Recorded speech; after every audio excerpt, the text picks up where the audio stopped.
Welcome to the BXG Podcast, the podcast where pop culture and nerd culture meet. You think it's just going to be barbecue sauce? Because if you actually read those books, it's just gobbledygook. I really think clothes should be mandatory. Speaking of Star Wars, Captain America. trailer reaction video, season finale of Chainsaw Man.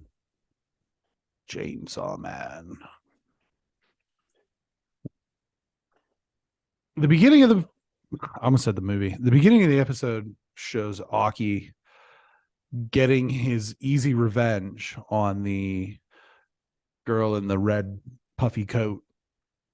And we take her out after, the last episode there was left on a bit of a cliffhanger with the devil that can't see him, the eyes and all the hands and everything choking him out. Then he cuts that thing's head off, and it has to do with I feel like that's close enough, and the eye patch, and but the real main event here was the battle that took place throughout the rest of the show between the katana devil, the sword devil, and Denji, the chainsaw man. And so they had quite the battle. Denji gets the best of him. Then he and Aki, after the katana devil pieces himself back together, him and Aki take turns kicking him in the testicles. So hilarious. And then the season ends with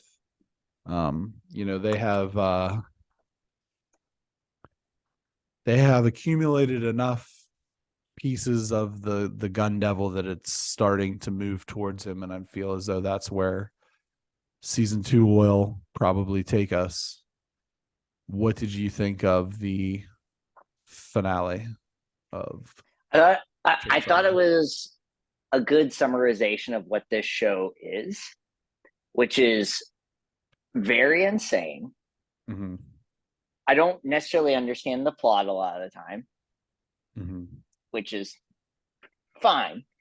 And then also just Denji being like this weird, like sad character that like just was only after one thing, gets himself mixed up into stuff, and then this is where he's at.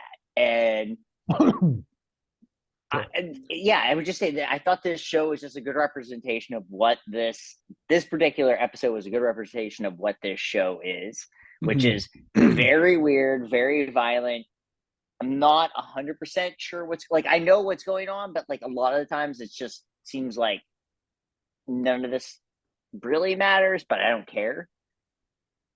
You and I have talked before where like I don't really care if there's a plot. Sure. Yeah. And so I thought like this show for the most part was like didn't really care either. And my friend Anthony, friend of the program, has like said like it just gets kind of more insane actually the more this goes, which is good. Like I would rather it go further away from trying to have a plot and be like just get nuts. Because I think a plot, you want to have a beginning, a middle, and an end. But I think developing too much of anything with this kind of thing is not necessarily where this goes. And so I like the way this ended. It wasn't too plot heavy in the sense of like, we're trying to make this seem like a really intense story. It's like, not really. Sure. That guy getting sawed in half was awesome. Yeah. So maybe my favorite thing of this entire season was that, because it was a slow burn. Yeah, I think part of it is for you is like watching a serialized anime is very new. It's very new for you, right? Super new. I've never done it. Right.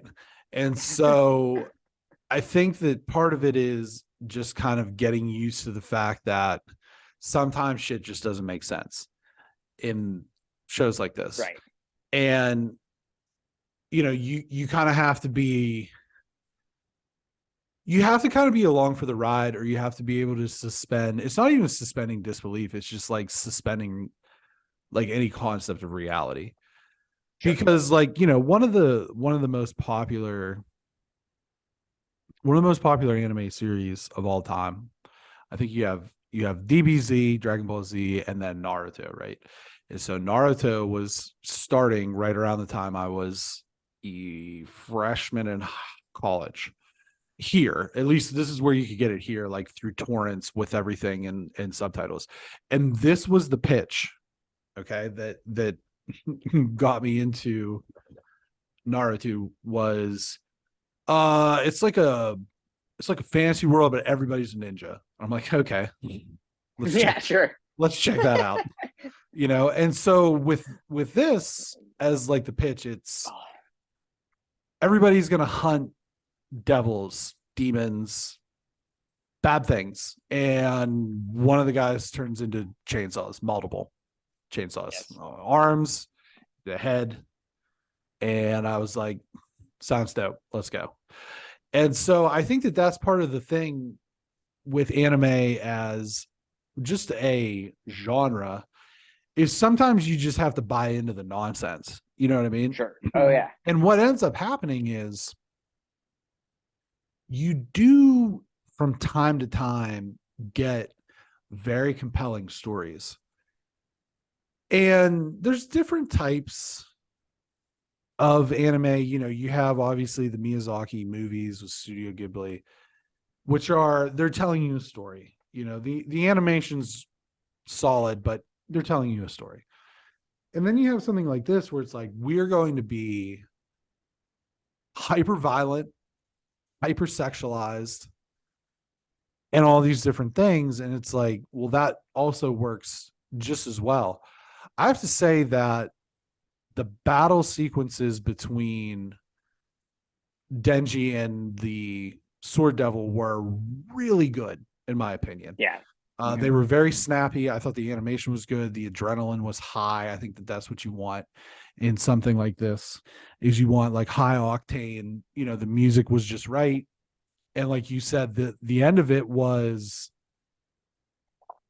very much, I kind of saw it coming. Like, this is what's going to happen. Like, he gets one cut off. I'm like, okay, this is what's going to happen. They're eventually going to charge each other, and he's going to cut the other guy's head off. I didn't think that he was going to cut him clean in half. That was a surprise for me, but a welcome surprise. But just the I'm going to shit talk you and tell you how awful you are, and then I'm going to fall apart. And so that was really cool. But I do think that in part, like, we got a little bit of resolution as far as what their motivations were, because at the beginning of the series, these were Yakuza guys that Denji killed their grandpa, and after he'd become a zombie, so he didn't care because it was a zombie, and they felt some kind of way about it.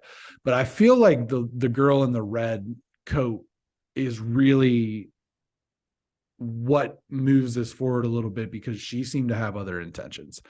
And I think that that's kind of where season 2 maybe falls into.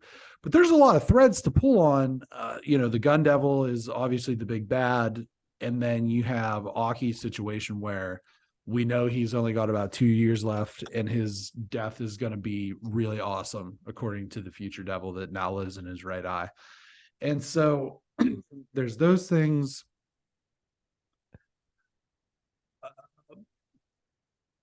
The whole character, the Makima character, there's something about her that just doesn't seem right. She's got those weird eyes. She's got that thing where she smushes people and has people say somebody's name and then smushes her hands and they explode. I think that it's likely that she's got some pretty dark shit going on. And I'm interested to see that. I guess the main thing with this is, it's been over the last couple months, a very nice 20 to 25 minute respite from reality. Oh, sure. Yeah. And I'm hopeful that we don't have to wait a long time for the second season to arrive. I feel like we won't. I mean, like, I'm imagining this is already out. I'm not sure. I'm gonna look it up here, see if there's any. If it's not, I can't imagine we wait that long. It just feels like this is the kind of thing where it just comes out maybe in like early spring. That wouldn't shock me, because why not? If it's already there, I mean, it's animated. They already probably did everything they need to do with it, so why not keep it going? It's a fun show. I mean, it's totally fun. So Dexter Toe says that as of the writing, which was 6 days ago, there is sadly no release date for Chainsaw Man season 2.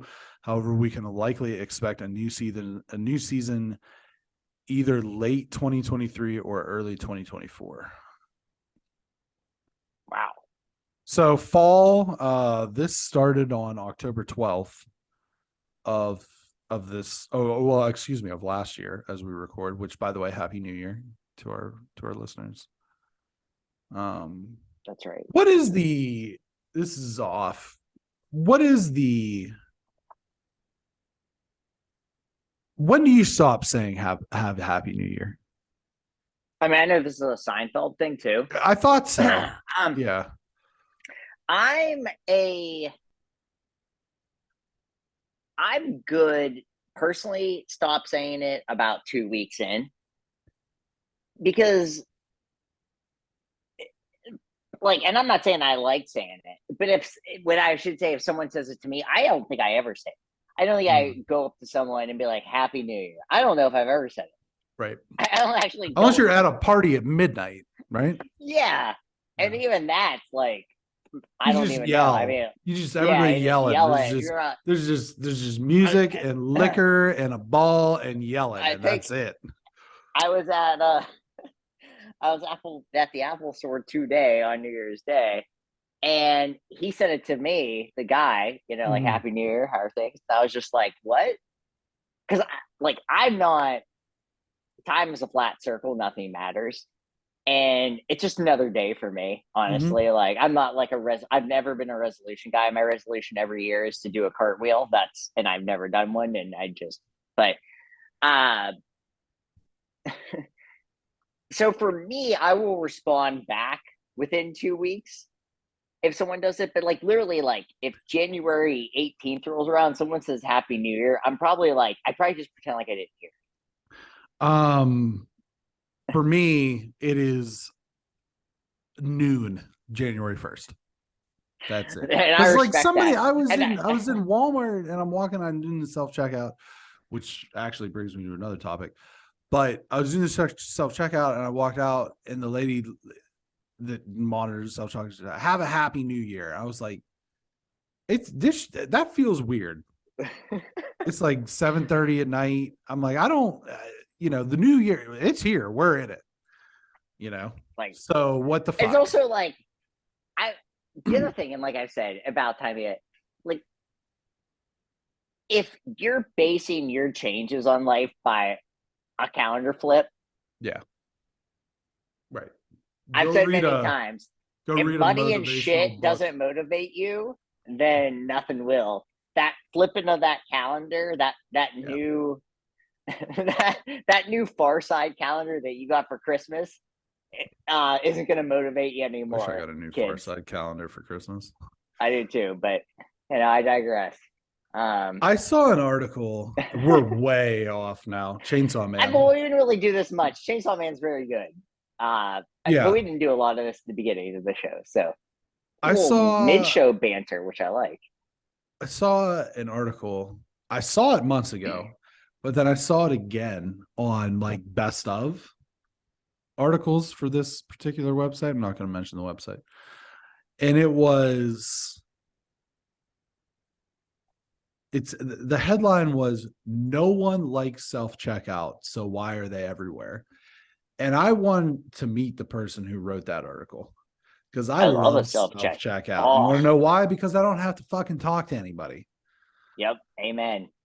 I went through, it was this past week, and I went through and I had bought a gift card for myself, which is a different story altogether. But the woman, and when you go through and you buy a gift card, you have to go through one of the registers.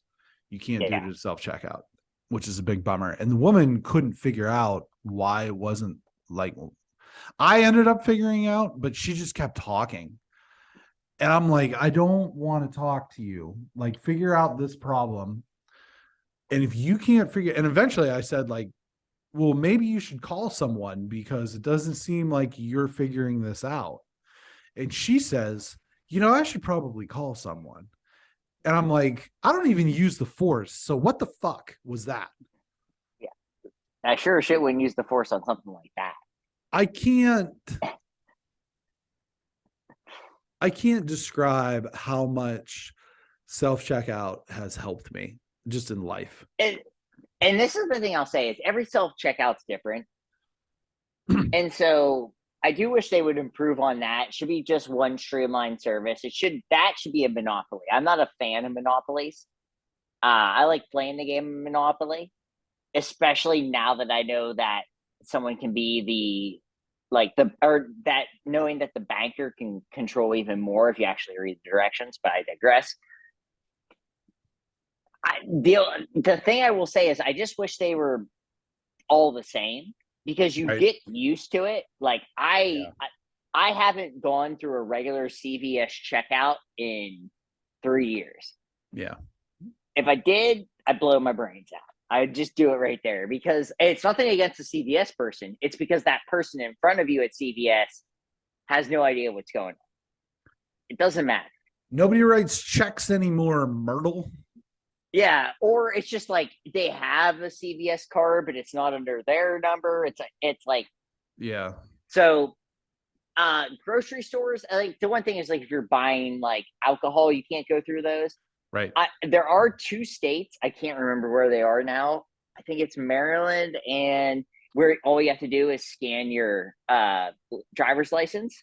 Almost for sure Ohio, because that is a lawless land if ever there was one. Ohio is like one of those harder states. They just legalized like gambling. Did you see that Pete Rose was the first person to make a bet, and he bet on the Reds to win the World Series? Legal sports gambling. That's great funny little note. They're gonna have a booth in Rocket Mortgage Fieldhouse.